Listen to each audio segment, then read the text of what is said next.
Hello, I'm Yildiz Sethi at Crazy Normal for better health and well-being. I'm a psychotherapist, author and founder of Rapid Core Healing, Emotional Mind Integration, PTIT Trauma Recovery, and a family constellations practitioner in promoting better ways of working with the mind. I'm inspired to dispel myths and lay out facts about your mind and relationships and mental health. And I'd like you to join me in an exploration of what it is to be a crazy normal like me. But do it in your own way so you can be free to be you. Have you ever wondered about your own inner world? I have someone here today who works in this area and in exploring the big questions of life. He has a lot to share here with us today that I know will appeal to those of you who also look at those bigger questions around existence and how to navigate life. He is Andrew Soloman, who lives in Melbourne, Australia. So I'll go over to him now. Thank you, Yildiz. How would I describe myself? I'm kind of like, probably best described as a student of existence, um, a as someone who's from a very young age never quite believed everything that I was told was real, and always had a sense there was something more uh, beyond the world that I hadn't um, yet seen, and always had a sense that there was something more to me and something more to what life was all about than what was apparent. Um, that might have been because I was, as a child, an extremely sensitive little boy, and which because I grew up in as what's the country that's now called Zimbabwe, was not a good thing to be for a little boy back in that era I was born, and so I experienced uh, a lot of encouragement from others, nicely and not so nicely, to toughen up and be a man and you know be the sort of person you should be according to society. Um, and I tried to fit in for quite some years. I was uh, very much ruled by my father, who wanted me to be kind of an Ernest Hemingway type of person that I just wasn't really cut out to be. And but one thing another, I kind of went to a very harsh, remote boarding school in a remote area of the country, and but it did toughen me up.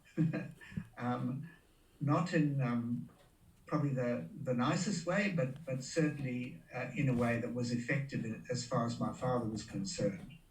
Um, he then decided that I ought to be a lawyer. There weren't a lot of options back in those days, but that was one thing that he centered upon. So um, I did my best to become a lawyer. I got a degree um, at a time when the country I was born in had begun to erupt into a civil war between the European colonizers and the African uh, indigenous people that were there hundreds of years before, centuries before. And as a sensitive person, I was kind of a conscientious objector. And as soon as I could, I just left the country. And because my mother had been born in England, I managed to um, get a permit to stay in England for a while. Um, I decided I didn't want to be a lawyer, so I tried to be an accountant, and that was even worse. I, I kind of part qualified as an accountant, but that was even worse. And then I met an Australian girl, came to Australia, and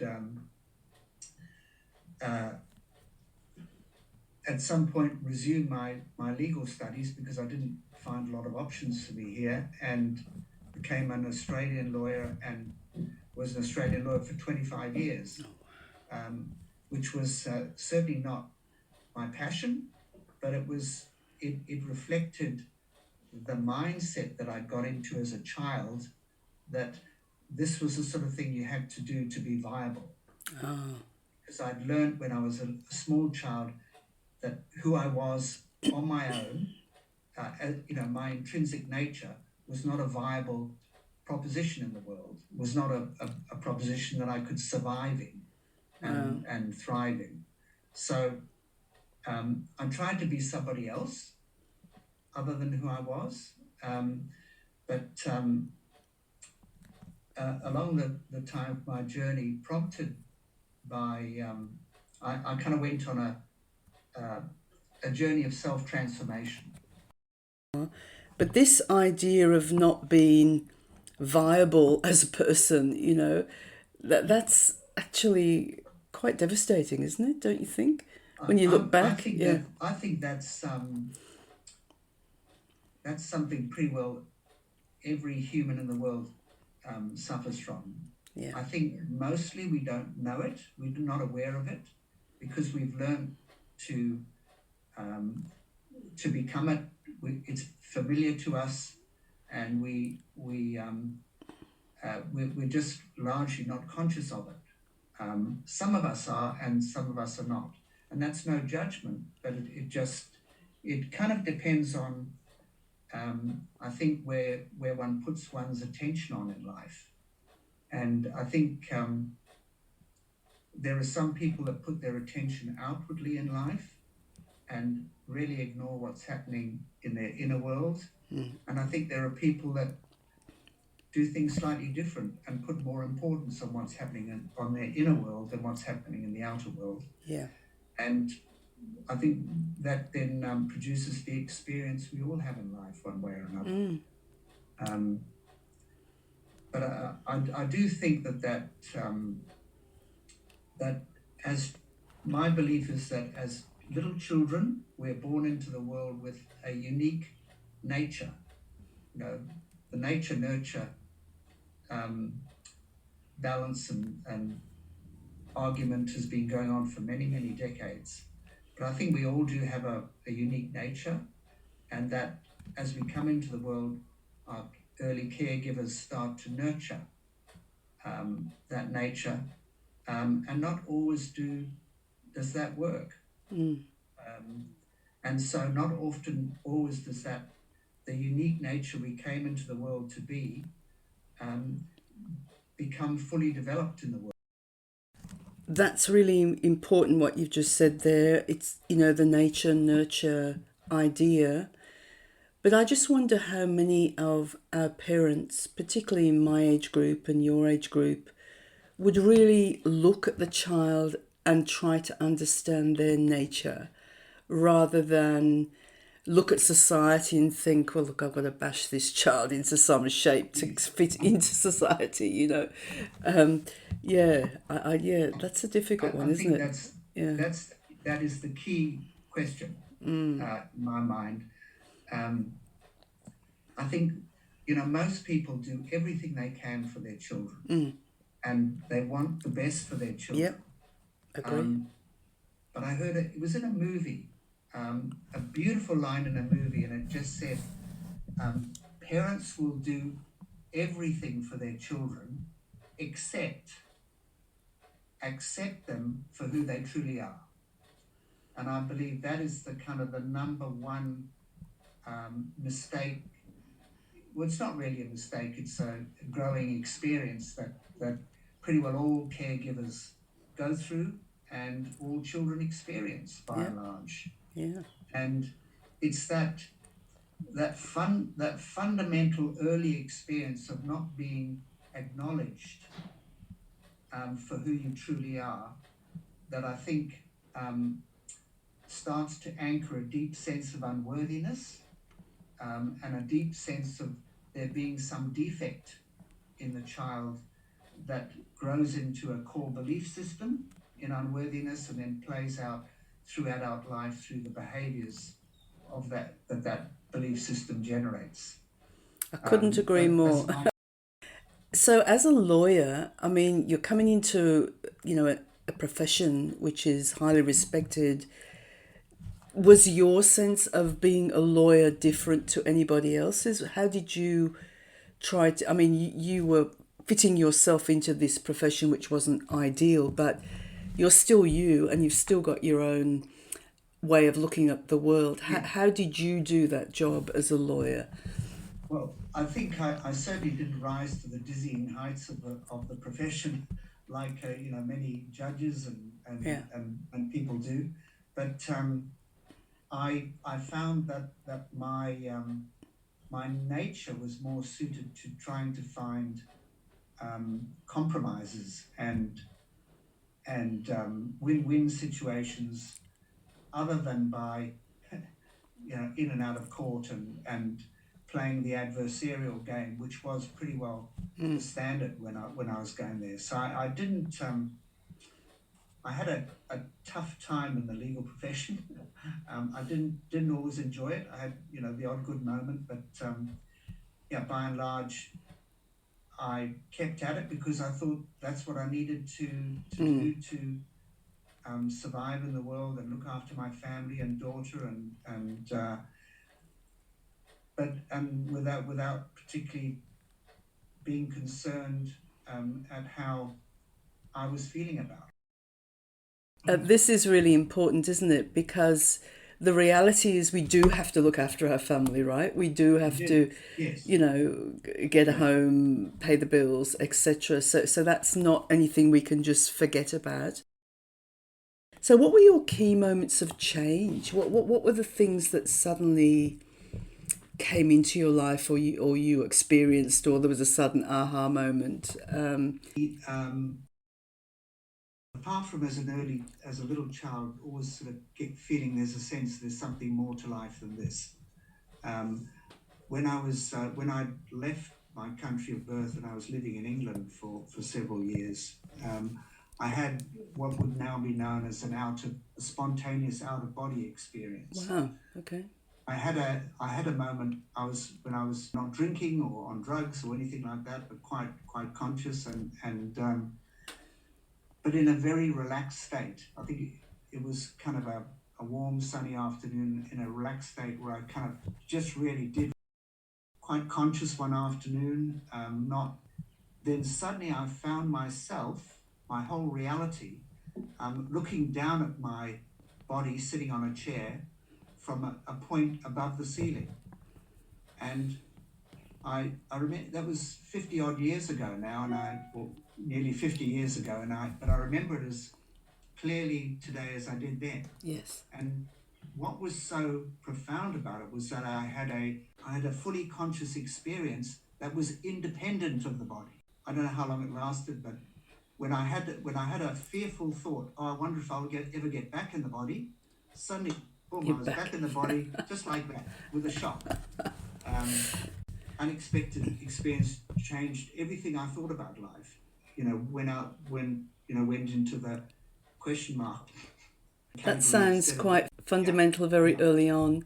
Because life got in the way after that, and I still had to earn a living and get on with things. But it it wasn't long, probably in the late 80s, not long after my wife and I married, that we really started going into the self transformation Oh, area and looking at some of the transformative um, seminars and workshops and books that were really flowering in that period of time. And then I got into studying counseling and hypnotherapy and lots of different forms of energy healing. And, as a way of kind of understanding myself and also as a way of helping to kind of uplift others. yeah. So, yeah, that's how it kind of unfolded for me. That mid 1980s period was a big period for me too, I have to say. So, was it? There Yes. seemed to be a lot of books, a lot of new ideas out there, big people, in the sense of their belief systems Yes. and daring to say what they thought and daring to write about it. And even the word energy, even at that Yes. time, it was a bit woo-woo, wasn't it? It was a Oh bit, it gosh, was a bit, yes. oh, Meditation, was a yeah, big thing yeah, in those days. yeah.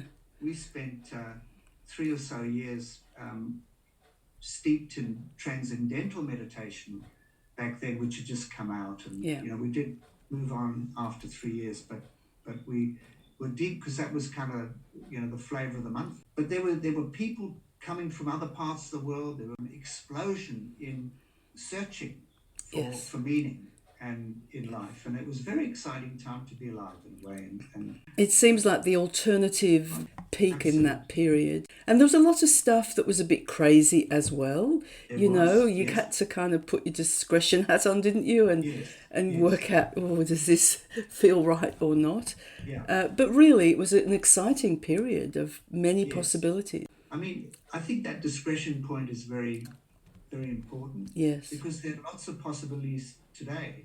Yeah. In fact, because of the online availability of offerings from so many teachers and healers Yeah. and wise people and enlightened people, um, one has to learn discern because Absolutely. uh, but I think everyone offers one. The important part is to take on from each one interacts with what feels right to you, That's right. not just because someone else says that's the truth. That's right. But no matter what they say, just to only accept and take on what really deeply rings true, feels true for your heart. Yeah. I agree with that so much. And it's kind of, I've done the same. I've taken on what feels right. But if down the track, I've also found I sometimes outgrow that too. Yes, absolutely. It's like it Yes. was absolutely right for me at that moment, Yes. and it made so much sense. But a Yes. lot of the stuff I was into way back then, in the 80s, in particular 1980s, it was fascinating and wonderful and everything. But I've kind of grown through them now, and and I don't mind other people still being into that, but No. it's like it's part of who we are at that moment. It's like a stepping Yes. stone, isn't it, really, Yeah. of becoming who you need to Yes. be, It is. It is. Yeah. I think it's we always our attention follows our intention Yes. in life, I believe, and so what we're really deeply and sincerely intending for our lives, and what we're focusing on, is where we give our attention to, Yes. and um, you know, in a sense, it's to keep focusing inwardly in one's life and keep looking deeper and deeper and deeper can be a challenging process. Yes. And because the deeper we look, the more likely it is that for any of us that we'll come across some trauma, um, about something that happened to us very early in our life. And, That's right. not always do people want to go there. No. And because it's looking in a dungeon to see what might be hidden down there can be scary. And Understand. also looking at yourself, are Absolutely. all Yeah. your beliefs so wonderful, when you look Yeah. really deep, Yeah. that challenging yourself as well as looking at the Yes. things that have happened Yes. to you. And you're right, not everybody's ready for that. Okay, so you ended up looking at counselling, psychotherapy, and energy. What kind of energy work did you do, Andrew? Oh Or gosh. do you still do, or is it one of those things you're not doing I must anymore? have. I've some ways been good, but some ways probably not so good. I've been someone that kept going and looking and then moving on. So I've not kind of stuck with any particular type of therapy that's out there. Um, in an obvious sense, I have come to my view, and my way is that the way I can help people is by um, exploring, helping them, supporting them to explore their inner world and to explore, get back to ideally an acceptance of who they were born to be, as opposed to who they've become. because I think the who we were born to be is a true self, is an authentic self, but who we become because of the trauma we all have experienced during childhood, we grow a false self, which is a self we think we have to be to exist in the world and be viable. That's right. But it's a self that really is a self that is in denial of who we truly are, and hence our lives as a false self always have a tinge, sometimes very, very faint, but a tinge of emptiness, I like to call it, a tinge of no matter how much we achieve, there was never seems to be complete satisfaction. There never seems to be total, unconditional fulfillment. There's something missing because my theory is that, or my experience is that, because I haven't had that experience in the full embodiment of what I could have experienced. Okay. If that makes sense. I agree. It is, our search in life, because we're all searching, but I believe what we're really all searching is love, right? Yes. And self-love, self-acceptance, Yes. self-love, and then love generally. Yeah. And if we haven't experienced it ourselves from our caregivers, in that, I mean, look, you're absolutely right. All parents love their children, right? But all children don't necessarily feel loved, right? Totally. You know what I mean? It's not the fault of the parents. No. Because we learn how to love others through the way we were loved as by our own parents. That's right. That's how it all starts. That's right. And our parents learned to love us in the way they were loved by their parents. Yes, we were talking about the love of generations and how, generations, mothers, fathers, grandfathers, grandmothers, all love their children, but they're also very much part of society and culture and expectations. Yeah. And so it's a dual role we have as parents. We want our children to fit in. We don't want them to be pariahs in society. And yet we also want them to somehow find out who they are and nurture who that is and love who that is as well. Yeah. Yes. Yeah, it's very complex, isn't it? And a parent has to be really brave to do that, because to do that will often require going against the norms of society. Absolutely. And it's only parents who are so dedicated to the well-being and the nurturing of their children that really may necessarily go that extra mile. Yes. Because I think every era has its own view on child rearing. Absolutely. Every generation has, this is the way to raise your child. But and I think we're only just beginning to accept the extent to which we are vastly neurodiverse species. Yes. There are not any two of us wired in exactly the same way, and so it's impossible to apply the same parenting standards to two children and expect the same result. Yes. There are some that'll thrive, and there are some that won't. Yes. From the same type of parenting. I absolutely agree there, Andrew. And, I actually became a Vedic astrologer for quite a long time with all these questions in my own mind. I'm the eldest of 7. How come we're all so different? And we've all come from exactly the same parents and have the same home and the same everything. Now that is hands-on experience. Exactly. That's right. And so it's like, well, and I was fascinated about, well, how come I'm so different to my sister and my sister's different to my brother and all of this. And it's coming back to what you said at the beginning, I think, really, that we're born with our own special essence, our own special soul, if you like, or individuality, or we're, Yes, we're we're all born even within the same family with our own yes, specific soul, and each of those family are different to the next. So absolutely, it becomes absolutely. incredibly complex, doesn't it? Yeah. Yeah, And I think each one has a different purpose for being here. absolutely. Um, I agree.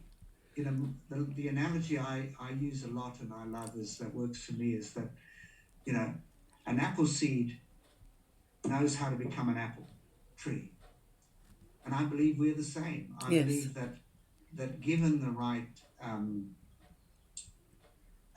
right conditions of nurturing, we know how to grow into who we came here to be, just like an apple seed. that's right. And it's only the expectations of um, caregivers, the expectations of peers, and wider society that, Yeah, in a sense, inhibit that process and therefore encourage that um, the feeling that we're unworthy, that the truth, the inner nature we came here as is the apple seed's not worthy to be an apple tree, yes, um, and has to grow into try and grow into a plum or a pear or an orange or something like that, and which is a very inauthentic way to live that's right. and does not produce long lasting, deep sense of happiness ever, or meaning or purpose. I remember one person I listened to way back in the 80s as well. No, sorry, early 20s actually, who said we're all conditioned, deeply conditioned, Yes. through our family, through our culture, through our religions, through Yeah. everything. And our purpose in life is to decondition ourselves, Beautiful. right? Yes. Which I Yeah. thought was absolutely spot on. Yeah.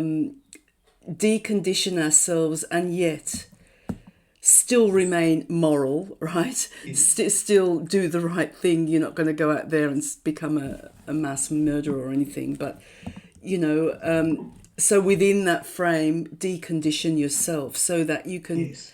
keep checking in with your mind and your heart about Yes. what am I doing here? Is Yes. this really okay or not?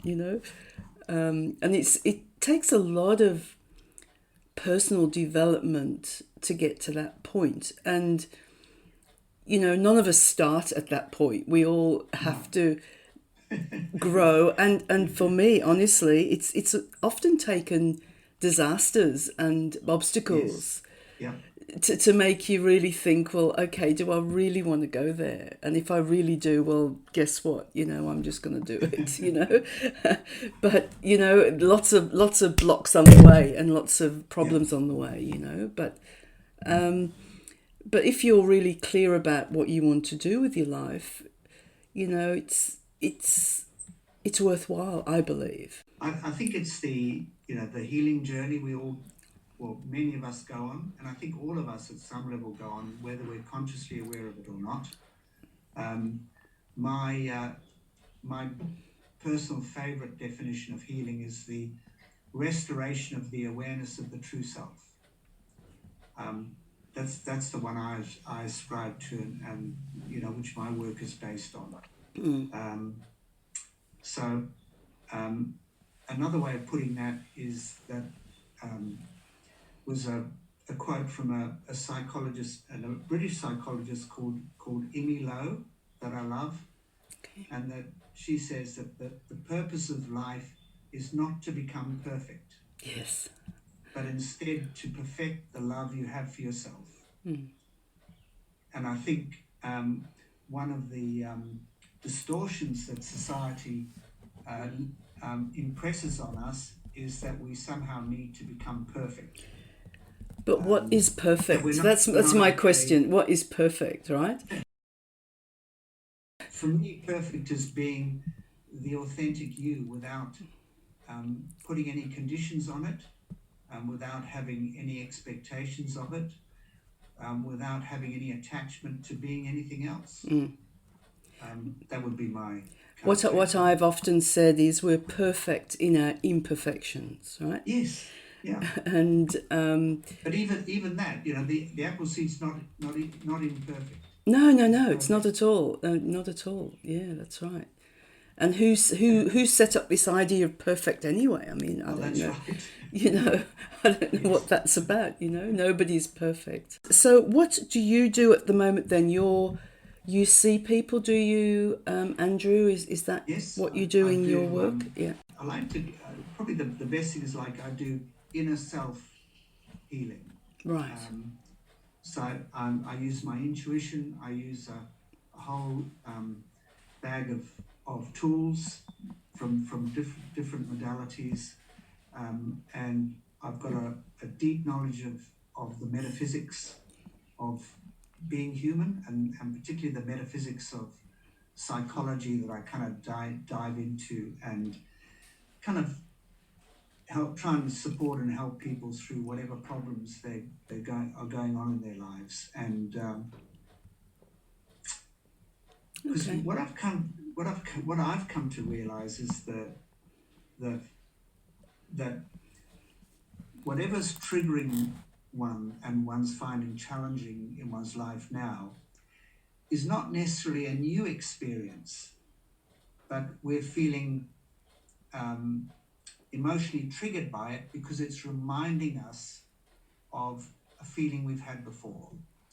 And often that feeling, generally speaking, that feeling we've had back in childhood. Mm. And the experience we're having today is kind of reminding us that it's still there and Yes. still needs to be resolved. That's right. That's right. Good. And so you use hypnotherapy or you Uh, use yeah, occasionally counseling hypnotherapy, or more kind of mentoring, and offering the intuitive insights I get when I'm talking to people, um, sort of other, just basic psychotherapy tools and practices, um, and occasionally hypnotherapy, but not hypnotherapy in a way that tries to fix anything, because I believe that essentially nothing is broken. That we're trying to do is we're trying to get the belief that what is broken out of the way, um, and to change our belief that something's broken, and then the behaviors that we have around those beliefs resolved in a that's much right. more That's right. um, coherent and functional way. That's right. And I'm a hypnotherapist too, as you know, Yes. Andrew. And very early on, hypnotherapy that just put somebody really deep and then told them what to do, you Yes. know, it didn't fit for me at all, you know. And it's like, oh, I can see the value of being able to get to those deeper parts Yes. and be able Yeah. to help them. But And yeah, I not think the role of the therapist is to be a kind of the therapist is to be more of a facilitator, um, and holder of space, that's right. and That's right. encourager and inspirer for someone to go on their own journey, That's right. rather than tell them, oh, this is the problem and that's the solution. If you get Yeah. that fixed, Yeah. the quick fix solution. Yeah, look, I'm a bit of a quick fix person in a sense, but not for me doing it. It's Yes, about going to yes, the actual trigger and helping them find their way yes. through it so it's no longer a trigger. Um, and that doesn't have to take a long time actually, No, but it's the no, same it kind of doesn't. thing. It's more about looking in their psyche and their Yes, body, not yes, in yeah, mine. It's about what and really for me, I know love heals, right? So yes, if you can help them to feel the love, yeah, it'll often be very different when they come out, you know. yeah, yeah. Yeah, yeah, Totally agree with that. yeah. Totally agree with that. Yeah. Okay, well, thank you, Andrew. We've had a really good talk. Do you have any other projects or hobbies that you're doing? I mean, it sounds like you're a pretty busy man already, but do you have anything Um, else on the go? I'm kind of a bit like you. I've been starting to write over the last few years a number of articles and offerings that um, sharing this view amongst, particularly amongst the therapist community. um, and with a view of getting more of an idea of working with a wounded child into mainstream therapies, more of an understanding because it's not well understood even now, and um, as a what as what would now be recognised as a highly sensitive uh, person, also putting those sort of things into the mainstream, and for people to understand that there is a spectrum on the human scale of diversity that is slightly more sensitive than others. It's not a better thing or a worse thing. It's just a different end of the spectrum because we're all basically sensitive sensory beings. That's right. But above all, it's my kind of main passion is to help people get in touch with and understand their own resource of intuition. And I think that for one reason or another, intuition is certainly not a term that's well understood. There are so many different descriptions of it, gut instinct, this and that. But I believe that our inner world has a whole lot of inner senses that are married with the outer world. So we have outer sight and we have inner sight. We have outer hearing and we have inner hearing. We have outer vision and we have inner vision. And there is also inwardly we have outer senses, we have inner senses. And those inner senses are really in a basket are labeled as our intuition. We all have that. I think we don't pay attention to them, and often because we don't believe that it's possible. Well, we're often told it's not possible, aren't we? And we're And often as told children, we're often shut down if we go in there. many ways we've been discouraged from Yeah, even looking at that's it. right. Yeah. But I think that the nature we came into the world to be, this is its navigator through life. And our intuition is our inner navigator that is there to help us and show us and get us through whatever happens in life. And it's a resource that we all have. It's inbuilt. It operates 24/7, no matter what. But it only works when we pay attention to it. And I think when we're so focused on what's happening outside of ourselves, we often forget to check in and pay attention to it, and we miss out on so much of the potential of life. I agree. And I think that's why I work the way I do. I also see everybody's got this amazing potential to do or be whatever they want to do or be. But a lot of the time they're shut down by conditioning or by trauma.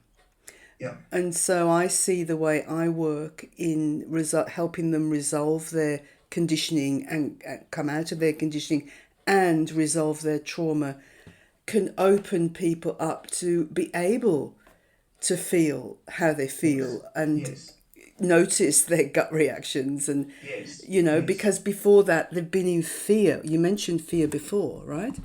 Fear is the opposite of love, and it's so if you can help people become much more at peace with themselves, however you do that, then they're going to be able to also open out into the universe, into the energy, and feel that intuition. Yes. But we can, in a sense, only start to give to others in a meaningful way when we've learned to give to ourselves. Absolutely. And that's right. Accept others when we've accepted ourselves. That's right. And until we do that, not much can happen. we see it playing out in the world. Yes, we do. It's a crazy world right now, isn't it? Yeah. Well, look, we're kind of out of time, and it's been a really fascinating listening to you, Andrew, and to chatting with you a little bit in between. And thank you so much for coming forward.